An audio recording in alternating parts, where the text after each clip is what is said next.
Hi,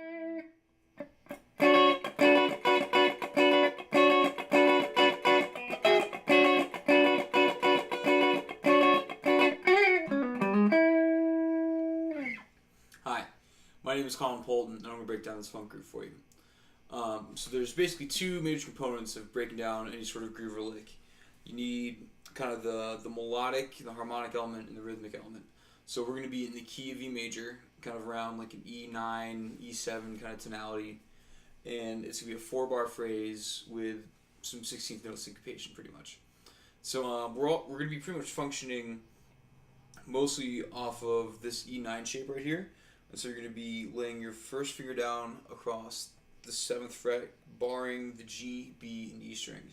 So you're going to get D, F sharp, and B.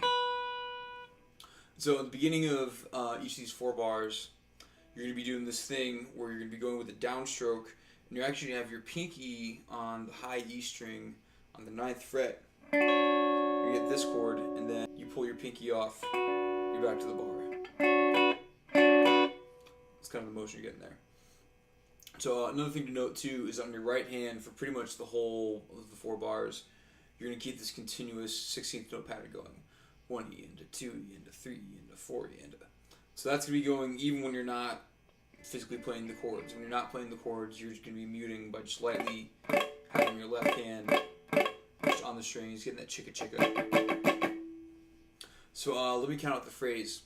So that's your quarter. It's 1E, 2E, E, 4E. 1E, 2E, E, 4E. And so that's going to be kind of what we're going to be rotating around. We're either going to be playing that rhythm exactly or a variation on it. So the first bar starts with that phrase and that rhythm. I'll play it again. 1E, 2E, E, 4E. 1E, 2E, E, 4E. The second bar has a little bit of variation.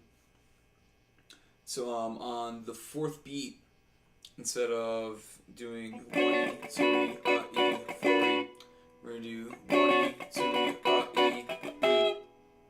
And so what we're jumping up to is another version of an E9 chord. And so to play this chord, you take your ring finger onto the 12th fret of the D string, playing a D. You're going to take your middle finger to the 11th fret of the G string, play the F sharp. You take your index finger, play the 9th fret of the B string, play the G sharp. You take your pinky and then play the 12th fret of the high E string, play an E. And this is an E9 chord. So that's what you're going to be jumping up to on the E of 4. So that bar goes. And notice you're going to keep your right hand pumping that whole time. Alright, the third bar of the phrase is just the same as the first bar. So here's what we have so far.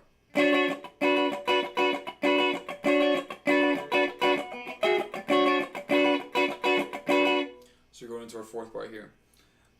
So basically we have the front part of the phrase with the syncopation, and then we have a 16th note run.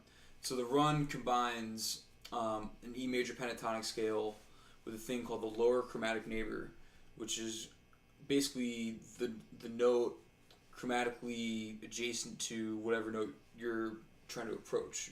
You're like a note that you're trying to target is a good way to think of it. And so what I'll be doing within the phrase is I'm actually going to hit the note below the G sharp. I'm going to hit G and then get back up to G sharp to get back up into the scale. So let's break down the 4th bar. So what I do is I slide up to the 13th fret of the G string, and that's going to be on the of beat 2. So and then that starts the lick. So that's on G sharp. You're going to slide down with the same finger to F sharp, 11th fret of the G string,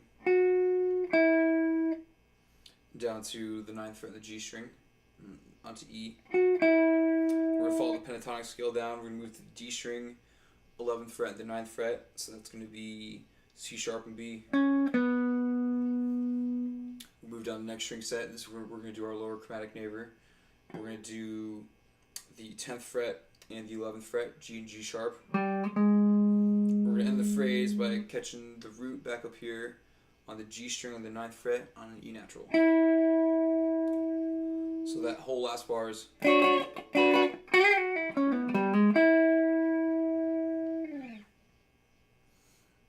So this lick is actually perfectly suited for playing Elixir's new Optaweb line. The line to me has a lot of snap, a lot more pop compared to some of the previous Elixir strings that I've played. And it's real smooth feeling. You're really able to jump around to all these different positions on the neck and play these fast licks a lot easier than you are on other brands of strings. Plus they last forever. Literally forever. Alright, well thanks for taking the time to check out the video. Hope you got something out of it. Cheers.